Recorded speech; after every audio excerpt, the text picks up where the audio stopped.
Mo kí gbogbo ojú tó ń wò mí nílé lóko lẹ́yìn òdì ṣé àlàáfíà ni mo bá yín ọdẹ ọdún bí. Gbogbo àwọn olólùfẹ́ kan nìyí, gbogbo àwọn olólùfẹ́ justice general, not even only Mohbad, especially tá a bá ti ń fight fún justice, kò ń ṣe Mohbad nìkan òun ló máa gba justice. Anybody tó bá ti need justice òun láti gbọ́dọ̀ máa pera wa ní olólùfẹ́ justice. Ẹ jọ̀ọ́ kí ni mo tún mú wá fún yín? Ọ̀rọ̀ lórí Destiny Boy ni o. Àfàìmọ̀ kí ọ̀rọ̀ ọmọ náà kóun náà má fẹ́ di bí ọ̀rọ̀ Mohbad. Allegation lórí màmẹ́ ọ̀rọ̀ yẹn ti wá ń lé kí n kà báyìí sìn. Kí ni nǹkan tó jẹ́ kí n tún padà mú ọ̀rọ̀ yìí wá again? Mo fẹ́ kẹ́ ẹ listen sí mi. Ṣé mọ̀ pé mo ti sọ̀rọ̀ nípa ẹ̀ bóyá bí ẹ̀kan àbí ẹ̀mí ìjà tí n bá ṣe mistake. But kí ló mú mi tí mo tún fi padà sórí ọ̀rọ̀ òun ni pé information kan tí mo gbọ́ látòrí platform Latisne olórí ẹbí. Wọ́n ní wọ́n yọ eyín bọ̀bọ́ yìí. Wọ́n ní ilé ìgbókùsí tí wọ́n gbé sí. Wọ́n ní wọ́n yọ eyín ẹ̀ bóyá eyín góòdì tó fi sí ẹnu. Ẹ jọ̀ọ́ kí ló ń ṣẹlẹ̀? Nígbà tí Mohbad náà bá ṣe ń gbọ́ pé wọ́n yọ nǹkan lára ẹ̀, wọ́n yọ nǹkan lára ẹ̀ nìyẹn. Ẹ jọ̀ọ́ kí ló wá ń ṣẹlẹ̀ nílùú Nàìjíríà báyìí sìn? Téèyàn bá ti kú sìn, oríṣiríṣi nǹkan la kò máa gbọ́. Ẹ gbọ́ ṣé lóòótọ́ ni? Ẹ jọ̀ọ́ gbogbo ẹ̀yin tẹ́ bá tún mọ òtítọ́ ìdí ọ̀rọ̀ yìí, ẹ bá wa tan ìmọ́lẹ̀ sí. Ẹ bá wa fi èrò ọkàn yín hàn lábẹ́ comment section. Ẹ jọ̀ọ́ ṣé òótọ́ ni ibi ilé ìgbókùsí tán gbé Destiny Boy sí? Ṣé òótọ́ ni wọ́n tún fi pláyà yọ eyín ẹ̀? Wọ́n náà yọ eyín ẹ̀. Ẹ jọ̀ọ́ kí ni wọ́n yọ eyín ẹ̀ fún? Kí ni wọ́n fi eyín ẹ̀ ṣe? Àwọn wo ló yọ eyín ẹ̀? Àwọn wo ló ní kán yọ eyín ẹ̀? Ẹ jọ̀ọ́ ìbéèrè tá fẹ́ kí àwọn fámílì ọmọ yìí kí wọ́n dáhùn léléyìí o.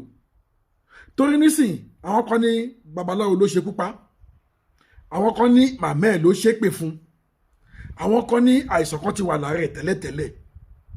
Káti ẹ̀ wá gba gbogbo yẹn, èwo tún làbọ̀rọ̀ lọ yọ eyín ẹ̀. Ẹ jọ̀ọ́ gbogbo yẹn lólùfẹ́ mẹ́jọ, ẹ bá mi share fídíò yẹn jọ̀ọ́, ẹ̀bẹ̀ ni mo bẹ̀ yín. Ẹ jẹ́ kí fídíò yìí go viral. Ẹ jẹ́ káwọn èèyàn máa rí nǹkan tó ń ṣẹlẹ̀ ní society. Ẹ jẹ́ káwọn èèyàn máa rí nǹkan tó ń ṣẹlẹ̀ láwùjọ. Ẹ jọ̀ọ́ níbo là ń balẹ̀ ayé yìí lọ? Ṣé torí owó yìí náà, owó tá a máa fi sílẹ̀? Àbẹ́ gbọ́ rí pé èèyàn kan kú ó kówó lọ sọ́run? Àbẹ́ gbọ́ rí pé èèyàn kan kú ó gbélé lọ sọ́run? Àbẹ́ gbọ́ pé èèyàn kan kú ó gbé mọ́tò lọ sọ́run? Kò sí ohun tó jọ. Ayé la ti bá, ayé náà la máa fi sílẹ̀ sí. Ohun ayé abáyé lọ, vanity upon vanity. Àìmọye ẹ̀mí tó ti dálé gbogbo nítorí owó. Àìmọye ìwà àbàjẹ́ táwọn èèyàn ti ṣe nítorí owó. Ṣé torí owó yìí náà? Ẹ jọ̀ọ́ ẹ jẹ́ ká ra fagídí wówó. Àwọn ohun ló tún lọ yọ eyín bọ̀bọ́ yìí. Ṣé èèyàn ló rán wọn pé kán lọ yọ ni? Àbáwọn tó ń ṣiṣẹ́ nílé ìgbókùsí, àbáwọn ni wọ́n yọ ni? Kí ni ìdí tí wọ́n fi yọ? Kí ni wọ́n fẹ́ fẹ́ yín yẹn ṣe? Gbogbo ojú tó wò mí ẹ jọ̀ọ́, mo bẹ̀ yín lẹ́ẹ̀kan sí, ẹ bá mi share fídíò yìí. Fún ẹni tó gbégbá ọkọ lélẹ́yìí tẹ́ kọ́ máa kọ sí péjì yìí, ẹ bá mi subscribe sílẹ̀ Ele Global TV. Tẹ́ bá gbọ́ fídíò ìtàn mo fẹ́ kẹ́ bá mi fi èrò ọkàn tí náà hàn lábẹ́ comment section. Ohun mo ṣe ń sọ pé àfàìmọ̀ kí ọ̀rọ̀ Destiny náà kó má padà di bí ọ̀rọ̀ Mohbad. Ẹ bá mi ká lọ. Ọmọ ayọ́ máa tán náà, nọ́mà. Ṣé ọmọ tó kú tí ò tí ì pé 24 hours? Ṣé ìwọ gbọ́ pé wọ́n yọ àwọn àgbàlagbà tó kú gan ṣọ́ ń yọ eyín gbogbo wọn ni? I wonder o. Òkú ọ̀fọ̀ tó ń yọ eyín ẹ̀. I wonder o. Báwo ló ṣe máa ní ìtò ṣé kó bá má gbé wọn ò lè fi nǹkan gidi sí bọ̀bọ́ yẹn? Ṣé kó bá má gbé yín yẹn lọ sọ́run? I don't know. Ló ṣe yọ eyín ẹ̀ ni? Ó sú mi o. Ta ló yọ eyín ẹ̀? Ta ló pàṣẹ pé kó lọ yọ eyín ẹ̀? It's a question. Ó àṣírí tẹ àwọn ibi tá máa dráàgì là ń lọ yìí. Bẹ́ẹ̀ni. Àwọn ibi tó lé mi ò gbọ́ ní Ó yẹ kó gbé attendant yẹn, mortuary attendant tó yẹ kó gbé. Tọ́ bá gbé yẹn, ìyá jẹ́wọ́. Ẹgbẹ́ ọlọ́pàá kó lọ arrest wọn. Kí ló dé tó lọ yọ eyín ọmọ tó ti kú? Kí ló fẹ́ fẹ́ yín ẹ̀ ṣe eyín mẹ́ta? Ṣọ́ fẹ́ lọ tà ni? Ṣèbóun ló ṣe é? Kí ló dé tẹ̀jẹ̀? Ṣèbí nǹkan tẹ́yẹ bá jẹ Lẹ́yìn máa gbé fò. Bẹ́ẹ̀ ni náà. Ẹ wá bẹ̀rẹ̀ sí ní yọ àwọn ibi tá máa drag ni mo ti ń gbé síwájú yín yìí o. Because lájọ ìjọ tẹ́yìn náà ti dáyé ẹjọ́ ẹni bá ti rí irú ẹ̀ rí níbi tí wọ́n ti téèyàn ti máa kú wọ́n á lọ yọ eyín ẹ̀ bìkọ́ ibi tí ráwọn mùsùlùmí tó kú. Wọ́n dẹ̀ yọ eyín wọn. Wọ́n ò yọ eyín wọn o. Wọ́n ò yọ eyín wọn o. Ẹjọ́ ẹ̀yin tẹ́ ẹ bá ti rí bóyá ó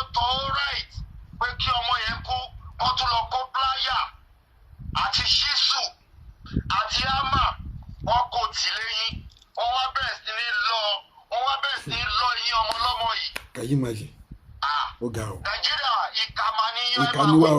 ṣé nítorí pé fẹ́ jogún ẹ̀yẹ máa wo ẹ sì rí nǹkan tó máa bẹ́yìn yọ o wọ́n sì máa jà sógun àwọn ìyá àti bàbá yìí wọ́n sì máa jà sógun ọmọ yẹn o. Òun náà mo yẹ sọ pé àfàìmọ̀ kọ́ rẹ̀ bá di bíi ti Mohbad. Ìyá àti bàbá yìí sì máa jà sógun yẹn já ṣẹ̀ṣẹ̀ bẹ̀rẹ̀ ni o ẹ̀yẹ sì máa rí o. Àfàìmọ̀ kọ́ rẹ̀ má di bíi ti Mohbad. ṣé wọ́n gbé mọ́tò lọ. Ṣé ń gbọ́? Wọ́n gbé mọ́tò lọ. Bàbá ti sunkún pé wọ́n gbé mọ́tò lọ. Ó dáa mo ti gbọ́ o. Ó ga o. Ọlọ́pàá sí ó ti kú báyìí ẹ lọ tàjẹ́ gbówó ẹ̀ ó ṣàtìtọ́ ó ti tọ́ àbí. Ìsọ pé ilé yìí o pé wà fún owó àti bàbá ẹ̀ ti dàbí tán ó sọ pé ó pẹ́ di àkáǹtì yẹn àwọn ẹ̀sìn náà dábàá di àkáǹtì pé pẹ́ẹ́ni mo ti pé kiri mo ti pé sọ́wọ́ àwọn ẹ̀yẹ kí n pé pẹ́ bá mi kí ìfọ̀ ẹ̀. Ó bá ti gbàgbà wọ́n máa ṣẹlẹ̀ sí nínú àpòsí fún ìwé ìyá rẹ̀ lọ́mọ bàá mọ̀ yìí pé èyí tí mo bí yẹ mi ò gbádùn mi ò róògùn. Ìyá tó lóhun ìṣépè nìyẹn o. Ṣé gbọ́ kiri tó dún? Mo gbọ́. No, ṣé gbọ́ kiri tó dún pound téèyàn bá ń play voice note nínú WhatsApp? Mo gbọ́. Ṣé gbọ́ tó dún pound abẹ́ ẹ̀ gbọ́? Èmi gbọ́. Ìyẹn mi pé wọ́n ń play voice note ni eléyìí ò kì í ṣe AI. Ṣé wọ́n ní AI ni? Ẹ jẹ́ fi sáyà bẹ́ẹ̀. Ìyá ọ̀jẹ̀ ẹ máa gbọ́ ẹ ó dọ̀ ẹ jẹ́ sẹ́yìn títí ní kẹ́ gbọ́ ẹ máa gbọ́. Èmi tí mo bí yẹ mi ò gbádùn mi ò lóògùn. Ní ìgbádùn ló tọ̀. Ìyá ẹ̀ ló sọ̀rọ̀ yẹn o. Ṣé gbọ́? Ó yẹ sọ̀rọ̀ kí lẹ fẹ́ wí. Ṣé rí ẹni tó rìlíìsì àwọn kinní yẹn fún ọkọ bóyá single àbí single mother yẹn ìgbà tó rìlíìsì àwọn àṣírí yẹn wọ́n láti pè bọ́ọ̀lẹ̀ gẹ́gẹ́ bí mi ṣe gbọ́ pè bọ́ọ̀lẹ̀ nígbà tó ń pè lọ sọ́dọ̀ wọn tán wọ́n náà wá wọ̀nà ọkọ single lady pé kò gbọ́dọ̀ rìlíìsì any voice note kankan mọ́ kò gbọ́dọ̀ ṣe ṣóòlè lórí kankan mọ́ kí ló ṣẹlẹ̀ kí ló dé kí ló ń gbé pamọ́. Ọmọ yẹn náà ti da àwọn iṣẹ́ kan sọ́dọ̀ ẹ̀ bẹ́ẹ̀ kò tí ì rìlíìsì gbogbo ẹ̀ tán wọ́n lẹ́nu yẹn wọ́n ló close mọ́mọ́ yẹn gan ní ilé ọba yẹn pé òun àti 5 and 6 ló ń pẹ̀lú ẹni yẹn so ó máa ń sọ àṣírí fún gan ọjọ́ máa ń wọlé wọ̀de mo rò pé yẹn ló wá rìlíìsì gbogbo kinní tó ń ṣẹlẹ̀ yìí. So ìka ni wọ́n. Oya Damlog tún bá mi play kinní yẹn lẹ́ẹ̀kan sí jọ. Damlog. Ayé o. Ó bá ti send ẹ̀ sí mi. Damlog. Fucking hell. Deborah. Bẹ́ẹ̀ ni Takasan, mo kí gbogbo panelist o, comment section, mo kí gbogbo ilé o. Ṣé rí voice ìtẹ̀plé tán yìí láti bẹ̀rẹ̀?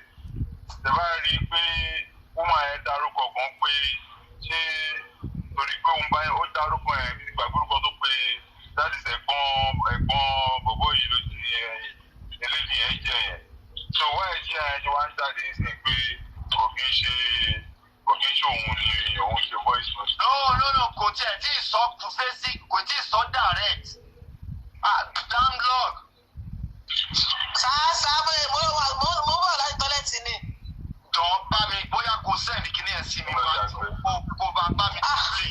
Orí Facebook ni. Wọ́n sẹ̀dẹ̀ líǹkì kan sí mi ní TikTok, wọ́n ní kí n sẹ̀ǹdì ẹ̀ sí yín, so mo ti lọ kọ́pì ẹ̀, mo ti sẹ̀ǹdì ẹ̀ sí ní WhatsApp bẹ́yẹn. Wọ́n ní. Ọlọ́mọ mi tó sọ pé mo ṣe ìpè fọmọ. Ó ní ẹ̀nà ó ní náà ẹ̀ ó ní ẹ̀ bọ́lá. Bless ẹ bá bless ẹ jọ. Abiyamọ ayé àtàwọn ọmọ òde ọ̀rọ̀ ẹ̀ ti dé bẹ́ẹ̀ jẹ̀ níjà o.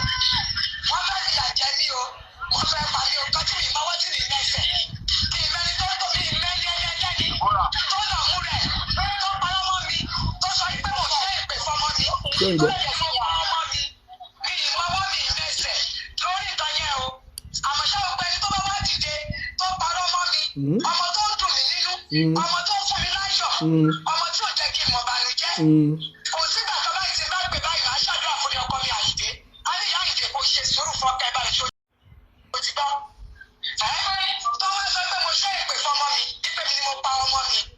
Ẹnikẹ́ni tó ṣiṣẹ́ yẹn lágbára náà wọ́n gbàrọ̀ ọ̀yàn ní méjèèjì. Tábìsì Àyìndé tó mu nígbà yà ni. Onítọ̀hún kan tó kábù sí mi látọ̀rọ̀ náà. Gbogbo ẹ̀ tó ń ṣẹ̀fẹ̀ fún mi lórí social media tí mi mọ ọwọ́ sí mi lẹ́sẹ̀. Tí wọ́n lọ parọ́ mọ́ mi, tí wọ́n ní mò ń ṣe ẹgbẹ́ fún wa. Gbogbo ọmọ Nàìjíríà. Ó ní ọ̀rọ̀ àti ọ̀ṣẹ́ ohun tó ṣépè yẹn ṣó yàtọ̀ sí ohun yẹn. Àbíṣewà sí ìyàtọ̀. Owó ló ṣe é pè síra wọn. Owó ló ṣe pè wọ́n ṣe é àìyí àwọn owó. Àwọn tó kọ síkìtì fún wọn ṣe é ṣe wá.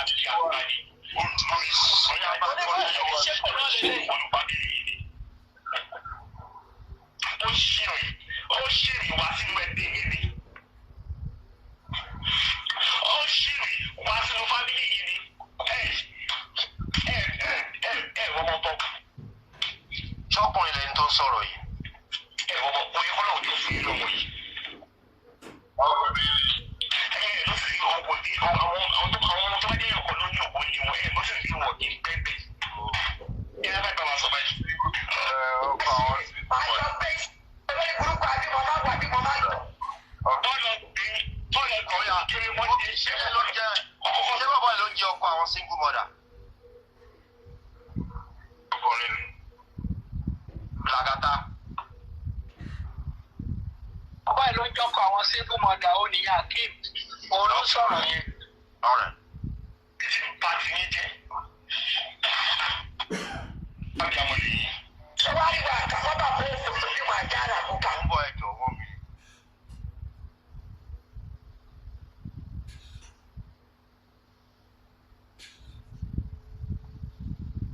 Ẹ̀fẹ̀ ìyá Dẹ́sítì ló fẹ́ yí kúrò ní. Kò kí ń ṣe àìsí. Àwọn ìyá tábí kò bá ní ṣe wá pọ̀ láyé báyìí. Àwọn ìyá kò bá ní ṣe wá pọ̀ bí eléyìí. Ọ̀pọ̀ Ọlọ́run ṣàánú o. Ìbọ́dà tí ò tí mọ nǹkan tó ṣẹlẹ̀ ni. O ò tí mọ nǹkan tó ṣẹlẹ̀. Lẹ́yìn díẹ̀ tí mo rí ní Facebook tí bá ti wọ Facebook lẹ́yìn díẹ̀ àwọn news tí mo kàn rí mi ò wá TikTok láti wá wo fídíò. News ni mo kàn ń gbé news ni mò ń wò ní Facebook. Mo gbọ́ pé ọmọ Àwọn news orí BBC orí Punch. tó gbọ́ pé ọmọ Destiny Boy. Bẹ́ẹ̀ ni à. Mi ò tiẹ̀ mọ́ pọ̀ tí kíní ẹ̀ ní orí Punch mo ti rí mi ò mọ́ tọ́lẹ̀.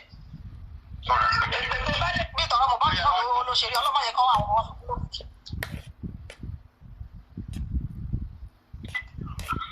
kò ṣẹ́. Bẹ́ẹ̀ ni sà. Kí ni sọ́kọ̀ kan tó ṣe? Olórí burúkú àbí mo lọ́wọ́ àbí mo máa ń tọ̀. Olórí burúkú ṣe bẹ́ẹ̀ tó fẹ́ràn lẹ́nu jọ́ mẹ́ta yìí. Ṣebí Destiny náà ló pè mí pé kí ọkọ̀ ọmọdé wá ilé ìyàwó rẹ̀ wọ́n ti gbé lọ. Wọ́n tó jẹ́ pé ó máa rárẹ̀ kú lọ́jọ́ alẹ́ ẹ̀ yóò sì rárẹ̀. Olórí burúkú olè alátẹnu jẹ. Ó ṣòwò òní lárí mọ́. Olórí burúkú àríwá ni òun fẹ́ padà ẹ̀dá ìgbẹ́jẹ́gbẹ́lẹ̀ ti finish ẹ̀ láyé. Àṣìrè máa jọ gbé sàn láyé ní lájọ báyé jẹ́ máa jọ finish. Tó fẹ́ gbọ́ fún ẹni tó bìnrin bá wà lẹ́yìn. Ẹni tó bìnrin bá sọ pé òun máa finish ẹ̀. Ṣé mo tó bá mọ̀ ẹ̀kọ́ rẹ̀ sí sáré? Ṣé o ń bá mi wí ní Làgàtà mute? Làgàtà. Ìmọ̀détọ̀ tí ó bá ti mute mi ò lè mute ẹ̀ jẹ́ bá ti mute ẹ̀ já bọ́lẹ̀. Bóyá kò mọ̀ pé òun wà ńlá yìí. Èmi àìṣe àjọ kẹsẹ̀ bọ̀. Ṣé wọ́n máa wo fíìmù tó máa end? Ẹ̀fọ́ sí fíìmù tó fẹ́ẹ́ dì mọ́ ìyá mi. So now, damage control ni voice note tí bàbá màmá yẹn lọ ṣe. Ẹni ká má drag ẹ̀ kí la ní ká wá ṣe kí la fẹ́ ṣe. Ẹni ká má drag ọ̀rọ̀ yìí kí la fẹ́ ṣe ń sìn.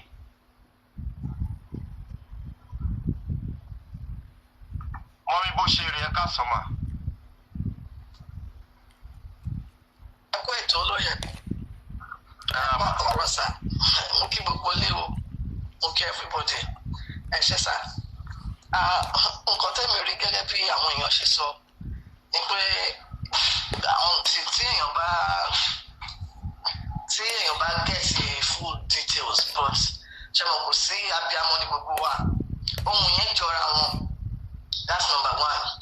Number two, èmi rò pé ẹni tí ò bá bí ọmọ tí ò ṣòun ló bí ọmọ tó bá jẹ́ pé ará àta tó jẹ́ pé àràbà kan ló sọ̀rọ̀ yẹn ó ní bó ṣe máa pe àwọn èdè tó pè ẹni tí ò bímọ ò lè pe adúrú ọ̀rọ̀ tó sọ jáde lẹ́nu yẹn tó bá jẹ́ pé ará àta ló pe èdè yẹn ọmọ yẹn á ti sọ fún ìyá ẹ̀ pé lágbájá báyìí òun ò mọ nǹkan tó ń ṣe fún ẹni báyìí o kí màmá òun wá bọ̀ kán wá gbà òun kán wá gbọ́ ó ṣeé ṣe kọ́mọ yẹn ti ké síta àbí kí ìyàwó ẹ̀ ti ké síta tó bá yẹ pé kì í ṣe ẹni tó bí ọmọ yẹn ló sọ̀rọ̀ yẹn and àwọn tó ń sí ibi tí ọ̀rọ̀ yẹn ti jáde á ń láti mọ orí fóònù tó ti jáde nọ́mbà tó ní fóònù yẹn èèyàn máa fi link ẹ̀ mọ̀ pé ó kì í ṣe fóònù màmá yẹn ni tí ò bá dẹ̀ ṣe fóònù màmá yẹn ta ló ní fóònù yẹn ohun yẹn àfi téèyàn bá fẹ́ parọ́ the same ohun ni ẹni tó ṣépè yẹn àdéhìtẹ play after that but bí àwọn èèyàn ṣe sọ ṣe mọ̀ ẹjọ́ lèèyàn máa ń kọ́ kó tó kọjá ni pé kéèyàn wá àrídájú pé fóònù tó ń fi ṣépè fún ọmọ yìí ta ló ní fóònù yẹn níbo ló ti wá torí kì í ṣe àṣà afẹ́fẹ́ ló gbé fóònù jáde kì í ṣe pé ohun yẹn kàn jáde from nowhere so àwọn nǹkan téèyàn máa find out nìyẹn but tó bẹ́ẹ̀ jù bẹ́ẹ̀ lọ tó bá yẹ pé ará àta tó bá yẹ pé ẹ̀gbọ́n cousin àbẹ̀yìn tí ọmọ yẹn ò mọ̀ ló sọ adúrú ọ̀rọ̀ yẹn fọ́mọ yẹn tọmọ yẹn bá gbọ́ tó dẹ̀ mọ̀ pé ìhà tí màmá òun kọ sóhun ìhà abiyamọ gidi ni ó yẹ kó lọ fi fóònù yẹn kó sọ fún màmá ẹ̀ kí màmá ẹ̀ dẹ̀ ti ké gbàǹjarè síta àbí kí ìyàwó ẹ̀ ké gbàǹjarè síta so àwọn nǹkan tí èèyàn máa tún verify nìyẹn but wípé nǹkan tẹ̀mí tún gbọ́ lánàá ó yẹ ẹ̀gbọ́n ọmọ yẹn obìnrin ó ń sọ pé ẹ̀gbọ́n òun àbúrò òun ṣe màmá òun bá wí so àwọn nǹkan tí a máa tò pọ̀ nìyẹn. ẹ rí i pé tó bá fi mú ẹ̀yẹn tó sọ bẹ́ẹ̀ á jẹ́ pé màmá yìí ò ní bẹ́ẹ̀ mọ́ yìí.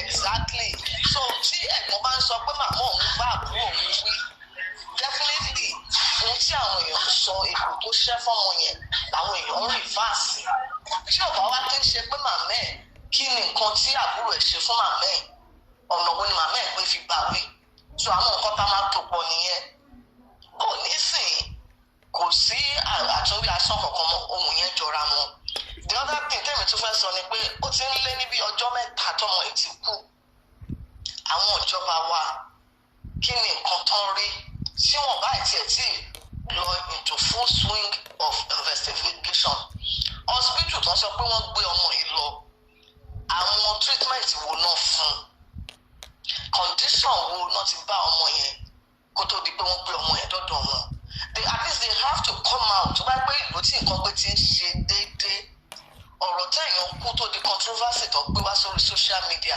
tó wà lórí media they have to come out the medical people in that hospital tí ẹ̀gbọ́n ẹ̀ sọ pé wọ́n gbé lọ pé kì í ṣe ilé ló kù sí kì í ṣe ilé babaláwo wọ́n láti give statement pé nǹkan báyìí ló ṣọmọ ẹ̀ condition báyìí ló fi gbé jáde ó ti lé ní 3 days tọmọ yẹn ti kú and yet they are keeping silent and àwọn náà máa ń fà á tó jẹ́ pé a lot of the time tí nǹkan bá ṣẹlẹ̀ ẹ wá máa bú social media pé yẹn àwọn social media wọn nǹkan tó ọmọ náà ń dá sí because we are all human social media tí a dẹ̀ ń sọ yìí ẹ má gbàgbé òun ló pẹ̀lú tó promote ọmọ yìí àwọn tí wọn gbórin ẹ̀ ń sìn ìgbà tó kú wọ́n bẹ̀rẹ̀ sí ní gbọ́ through social media tí royalty yẹn ọmọ yẹn bá dé ọmọ yẹn ti lọ ń sìn iṣẹ́ tó ṣe ẹlòmíì ló máa jẹ́ ọlọ́run má jẹ́ kẹ́ni ẹlẹ́ni jẹ́ṣẹ́ wa and yes they will be accusing social media tí ò bá sí orí ọ̀fẹ́ social media ni a lot of the ills evils náà rí ní àwọn society wa tí ò bá sí ọpẹ́lọpẹ́ social media tó ń ké gbàǹjarè ǹjẹ́ àwọn media ta recognize gan mélòó náà ṣe media organization wo ló ti gbé ọ̀rọ̀ ọmọ ìjáde but tó bá di pé àwọn èèyàn wá ń pariwo pé bóyá wọ́n parí nǹkan kan ló ṣẹlẹ̀ ni ẹ̀ wá ní rọ́nà pa ẹ̀ wá máa fi àtàmọ́ màtàmọ́ and yet they are keeping silent. mọ́mì. ẹ ṣe sà. mọ́mì. yes sir. ẹ délẹ̀ bá wọ́n pa ọmọ yẹn wọ́n bu ọmọ yẹn pa mo fẹ́ play video kan fún yín sìn kẹ́ wo fídíò yìí. ẹ jọ ẹ bá ń pa sáà ẹ bá ń. ọ̀nà àrẹ sì yẹn kọ́. ọ̀nà ti jẹ́ tó bí ọ̀nà rẹ̀. mo sẹ́ndì ìdíkan sí olórí abílẹ̀ ní bóyá ní sinafika pé wọ́n àwọn ti arrest ẹni tó pa ọmọ yẹn. ọmọ wò bí sọ. ọmọ tá a sọ àwọn ní ẹni tó pa ìjẹun wọn ti arrest ẹ. mo gbọ́ láàárọ̀ ìkùtù àárọ̀ kùtù ó lẹ́nu mi tó kọ́mẹ́ntì yìí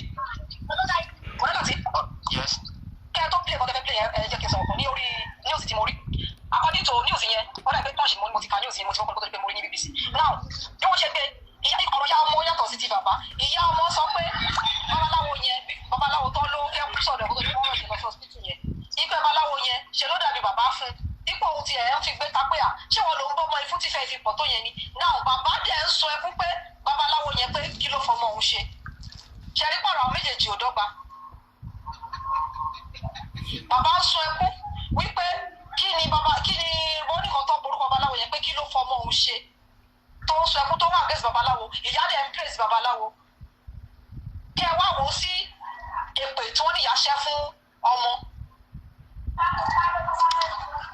ṣe rí nǹkan táwọn èèyàn sọ is true èmi náà mo rí ayọ́tà pé bóyá wọ́n ní wọ́n arrest ẹni tó poison ọmọ but àwa mọ̀ bóyá babaláwo náà rí fàṣẹ ẹ̀ka sọ gbogbo lé. or not then the other thing ẹ̀yà máa lọ. ọ̀dà làtìsá wọ́n ní pé nǹkan tí ó gbé síta lórí social media lánàá pé suspect has been arrested so wọn ò declare wọn sọ pé bí òun ló pa wọ́n ní pé a suspect has been arrested so wọn ti declare ẹni tó arrest gangan pé so wọ́n ṣe investigation lé lórí silently lọ sọ then nǹkan tí sister Debbie sọ yẹn lórí ti bàbá yẹn is true ó jáde lánàá náà pé bóyá bàbá yẹn accuse pé ọba ẹtù ló pa ọmọ òun pé kí ló fọmọ òun ṣe bla bla bla what and what but ẹ̀gbọ́n ọmọ yẹn ti kọ́kọ́ jáde sọ̀rọ̀ láàárọ̀ àná kó tó di pé ìyá ẹ̀ ó wá sọ̀rọ̀ pé òun kò kí nàìjíríà gbà wọ́n.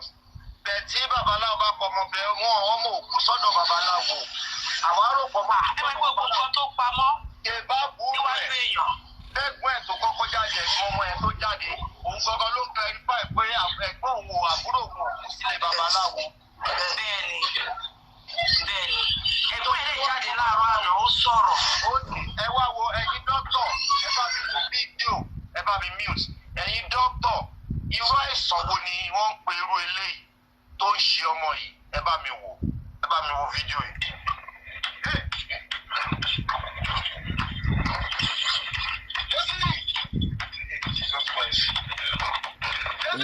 òun náà fọwọ́ gbá láyà yẹn o.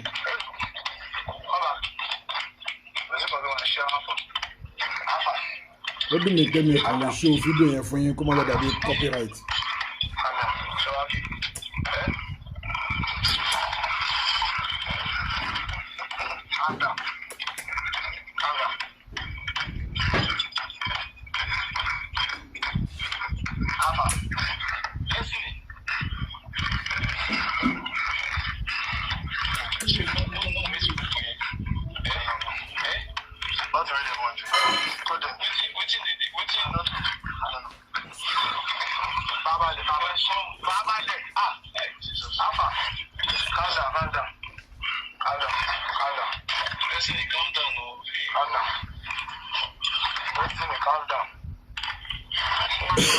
òun náà fọwọ́ gbá ayé yẹn o. I wish pé kí n tẹ̀lé ṣe fídíò yẹn fún yín.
Donald Trump is Mr. President.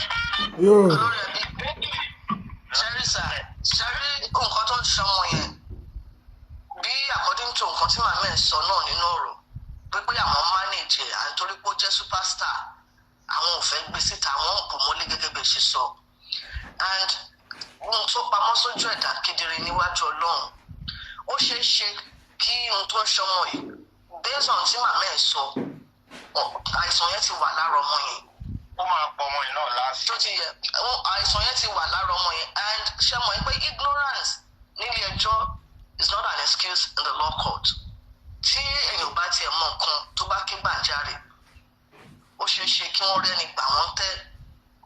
ṣé kí ló ń perú àìsàn yìí mọ́ mi seizure ni ó ń ṣe ọmọ yìí ó ti wá result sí bí epilepsy because consistent kíní yẹn since tí màmá ẹ̀ sọ pé ó ti máa ṣe tẹ́lẹ̀ ṣe understand and unless tí wọ́n bá ṣe proper diagnosis tó bá yẹ pé àwọn màmá ẹ̀ wọ́n jẹ́ nìkan tó jẹ́ pé bóyá wọ́n tún wà wọ́n enlighten àbí wọ́n rẹ́ni gbà wọ́n ní ìmọ̀ràn wọ́n dẹ̀ rí medical treatment tó dáa wọ́n á máa rí treatment fún ọmọ yìí but ó ṣeé ṣe kó jẹ́ pé àwọn ibi tó ń gbé lọ wọn ò ṣe proper diagnosis fún ọmọ yẹn because ohun tó ń ṣe yìí kì í ṣe bó ṣẹ̀ṣẹ̀ ń ṣe according to nǹkan tí màmá ẹ̀ gan sọ pé ó ti máa ṣe àwọn ti gbé lọ sí hospital àgbé lọ sílé pastor àgbé lọ sílé babaláwo now tó wáyé pé àwọn màmá ẹ̀ rí ẹni gbà wọ́n nímọ̀ràn ni pé kí ní ìyí o pẹ̀lú ohun tó ń ṣe yìí á ti ní bó ṣe ń ṣe á dẹ̀ ní àwọn ọgbà tí ó ṣe ń ṣe ọmọ yẹn sí tó wáyé pé nílùú tó dáa bí mo ṣe ń sọ tá a dẹ̀ rí àwọn medical practitioner tó yẹ pé wọ́n dúró lórí ẹsẹ̀ wọn tí ò ń ṣe pé dandan tí nǹkan bá ṣe àwọn èèyàn owó náà máa ní kọ́kọ́ lọ mú wá ó lè jẹ́ pé nítorí pé àìní owó lọ́wọ́ láti kékeré. bímà ẹjọ́ tó lọ mú ká kọ́mẹ́ǹtì kan ẹjọ́ ẹ ó dàn mà. tí máa dẹ́mọ̀ wárápá ò kì í ṣe ọba tí wárápá bá mú yàn wárápá máa ń ṣe ọba bí wárápá ṣe máa ń ṣèyàn nìyẹn wárápá ò kì í ṣèyàn báyìí. lọ́la tí èmi kan bá sọ pé ilé ìwé ṣe wárápá kò lè ní ṣe sísọ lè ṣe. wárápá máa ń ṣèyàn báyìí ó máa ń ṣèyàn. ìyá ẹ̀ ní kó tí ìyá ẹ̀ pè ní Yorùbá ìyá ẹ̀ ló jẹ́ òkú òru. wárápá ò kì í ṣe ọ̀run wárápá máa ṣe báyìí. ó ló ti ń ṣe láti bí ọdún méjì. wárápá máa lọ ó máa fẹ́ lọ ahọ́n àbí mo parọ́ mọ́ mi bó ṣe rè bẹ́ẹ̀ni. wárápá máa fẹ́ lọ ahọ́n yàn ni wárápá ò kì í ṣe ọba yìí. so tó bá jẹ́ pé bí mo ṣe ń sọ lọ sí àwọn òbí ẹ̀ ti sọ pé kì í ṣe tó ń ṣe yẹn kò ṣẹ̀ṣẹ̀ máa ṣe àwọn náà lè sọ mọ́ and olùkókó ò lè bá láàyè sọ̀rọ̀ mọ́ sí unfortunately tó bá jẹ́ pé nígbà táwọn òbí yẹn ti rí number one a lot of findings náà láti ṣe lọ́wọ́ àwọn and tó bá jẹ́ pé níbi tí ìlúgbé ti ń ṣiṣẹ́ wọ́n lè mú àwọn òbí ìdí tá a fẹ́ sọ pé bóyá àwọn òbí púpọ̀ wà lọ́wọ́ wọn ni pé àwọn náà mọ history ọmọ wọn àwọn náà bí ọmọ yìí àwọn náà dẹ̀ lè sọ ìgbà tí wọ́n ti notice nǹkan tó ń ṣe yìí so tó bá yẹ pé ibi tí ìlúgbé ti ń ṣiṣẹ́ wọ́n á mú wọn fún negligence in the sense that pé àwọn ibi tí wọ́n gbé lọ ṣe understand because tó bá yẹ pé àwọn tó really specialize tó yẹ pé wọ́n mọ̀ pa herbal medicine tó dẹ̀ lè defend it that's number one sọ pé kò dáa number two ni pé bóyá torí pé àìní owó láti fi ṣètọ́jú ọmọ yìí I don't know when it started tó wáyé pé hospital tó ń gbé lọ wọn láti identify àwọn hospital wo náà ti gbé lọ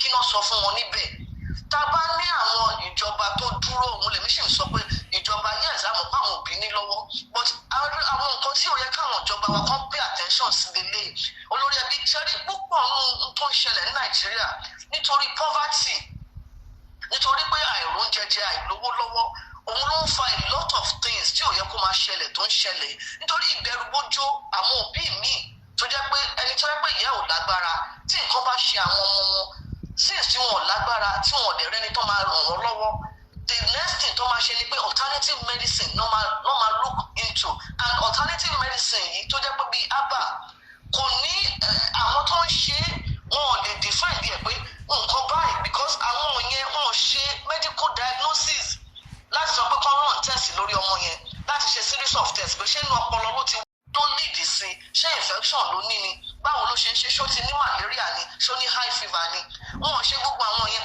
and àwọn nǹkan tó jẹ́ pé wọ́n ń fún gẹ́gẹ́ bí nǹkan ti Yorùbá tó jẹ́ ilẹ̀ dúdú wọn ò mọ nǹkan míì tó máa bá pàdé lára ọmọ yẹn ìdí tá a fi sọ pé kì í ṣe bóyá bá medicine ò dáa but àwọn tí wọ́n ṣe because tó bá délẹ̀ nísìn irú oníṣègùn Yorùbá tó ń ràn lọ́wọ́ yẹn sìn ó fẹ́ ràn lọ́wọ́ ni but tó bá máa délé ẹjọ́ ọ̀rọ̀ ò ní rí bẹ́ẹ̀ yẹn mọ́ níbi tó fi bá gbé ti ń ṣiṣẹ́ because wọ́n máa bí léèrè pé number one wọ́n máa béèrè license number two wọ́n máa béèrè pé ok kí ni àwọn nǹkan tó ràn papọ̀ tó fi mọ̀ ẹgbẹ́ àwọn nǹkan tó ń fún òun láti máa fún kí ni measurement ẹ̀. So these are some of the enlightenment tó jẹ́ pé aláti ṣe fúnra wa tó bá yẹ pé àwọn ìjọba wa wọ́n dúró ni àwọn alternative medicine kò síbi tí wọ́n gbé ti ń ṣe wọ́n ṣe ní India wọ́n ṣe ní China but àwọn ìjọba wa àwọn resources owó ta ní wọn ò fi ran àwọn people lọ́wọ́ àwọn oògùn tá à ń lò pharmaceutical drug tí wọ́n fún wa ta lọ́ra tí doctor prescribe fún wa olórí ẹbí àwọn ohun egbòogi ewé àti egbò òun ni wọ́n pòpò no process but you know what they did a lot of clinical research wọ́n ṣe research ní láti mọ̀ pé tó bá po ilé ìpọ̀ wọ́n máa po ilé ìpọ̀ ẹ wo oògùn malaria yẹn chlorine ó ní àwọn ewé àti egbò tí wọ́n lò tó fi produce àwọn drugs yìí but nítorí pé ìlú tiwa kàkàkà lówó tó yẹ pé ká fi tún ìlú àti àwọn èèyàn ṣe ọ̀tọ̀ níbi tá à ń dá ìbá àtẹ̀sí and ṣẹ́rí ẹni tí ò bá nírú ẹni kò lè mọ iye ẹni olórí ẹbí it's rather unfortunate because àwọn leaders wa àwọn ní the wherewithal tí nǹkan bá ṣe wọ́n lè lọ sílùú òyìnbó láti lọ treat ara wọn and because they have that wherewithal wọn ò pay attention sí common man tó bá yẹ pé nǹkan tó ń ṣe wọ́n àwọn náà. There's something about moms. Wọ́n ní a ò lè torí àwíjàre kí tó tọ́ lẹ́nu gbogbo àwọn olólùfẹ́ ìkànnì ọ̀rọ̀ lẹ ti gbọ́ yẹ kí lẹ rí sí ọ̀rọ̀ yẹn mo rò pé kí n má kàn dá yín lágara ẹ bá mi fi èrò ọkàn yín hàn lábẹ́ comment section tẹ́ bá mi share fídíò yìí tán kẹ́dẹ̀ bá mi subscribe sí Ẹlẹ́yẹlé Global TV ẹ rí pé if care is not taken ọ̀rọ̀ Destiny Boy àfàìmọ̀ kò má dàbí ọ̀rọ̀ Mohbad níbi tán gbé ń dìgì ẹ̀ lọ́yìn sí because tán bá fa gbòò ó ṣeé ṣe kí gbòò lọ fa igbó ẹ bá mi share fídíò yìí kẹ́ bá mi subscribe sí Ẹlẹ́yẹlé Global TV kẹ́ bá mi fi èrò ọkàn yín hàn lábẹ́ comment section mo tún padà bọ̀ ire o.